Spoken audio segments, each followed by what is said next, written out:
This is Block 9, the Liberal Establishment, Section 7 Vietnam, with the results of Vietnam. What do we make of Vietnam, the last American war with kind of mass casualties in it? First and foremost, it's America's longest war up to that point. 56,000 Americans are killed in the war, 300,000 are wounded. Many of those who come home not to ticker tape parades like after World War II, not to utter respect like after World War I and Korea and World War II as their fathers had done, but they come home to insults. They come home to jeers. They come home to cries of baby killer from the anti-war crowd. And even Americans who had supported the war was not won. That a lot of Americans just wanted to ignore that it had ever happened in the first place. So the troops returning home, were faced with hostility and indifference from many other Americans. So that's a psychologically heavy burden to carry for anyone who has seen the horrors of war. That's on a kind of a micro level.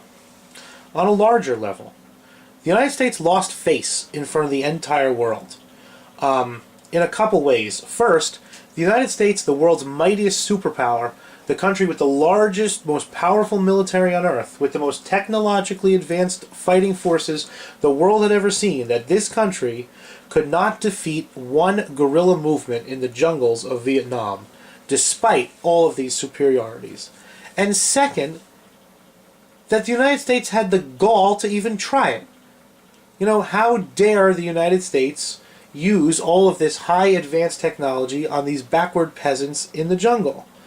So the United States is kind of damned if they did, damned if they didn't. Like, A, they had all this technology, but it didn't work, and B, it's pathetic that they were even using this technology against these guerrilla fighters and this less developed economy and this lesser developed country. Third, the United States lost its own self-esteem. This is massive. This is such a huge change in America. From the time of the Pilgrims, Americans had a basic sense of their self-worth. Americans believed in America from 1620 until 1968. Vietnam, the anti-war movement, its constant criticisms of the United States, its reference to the United States as the bad guy, as the aggressor nation, as the evil nation, wounds American pride. That patriotism goes out of style. Americans 50 years ago were patriotic to the point that we would almost kind of laugh at them today. We're so much more ironic and cynical in 2013 than Americans were. It's a wound that has never fully healed, that our self-confidence has never come back in the way it was when Vietnam started, when Americans believed that a righteous cause, a just cause, a well-trained army could do anything good in the world that it set itself out to do. Fourth, Americans lost confidence in their own military. Discipline had broken down on too many occasions. The overall effectiveness of the American military was questioned for the first time since World War II. How come, people asked, the United States, with all this massive technological advantage, could not defeat this guerrilla movement in the jungles of Vietnam? It's going to take, a generation almost, until 1991 in the Gulf War, when American military superiority was again assured. Fifth, for the second straight time, Korea being the first, the United States had left a war without winning it. This is a trend that has continued. We have not won a war since World War II. We've fought in lots of wars, we've left lots of wars, but we've never again enjoyed the fruits of victory as we had in 1848 and 1865 and 1898 and 1918 and 1945. The war destroyed President Johnson. It helped destroy President Nixon. It wounded President Kennedy.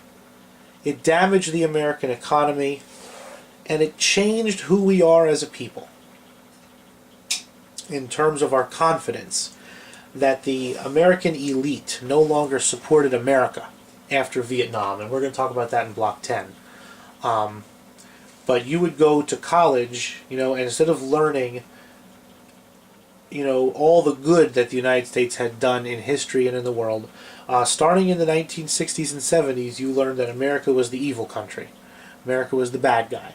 And teach that to a generation, and now 3 generations of kids, and you're going to have a body of Americans that feels very, very differently about America as people felt before Vietnam.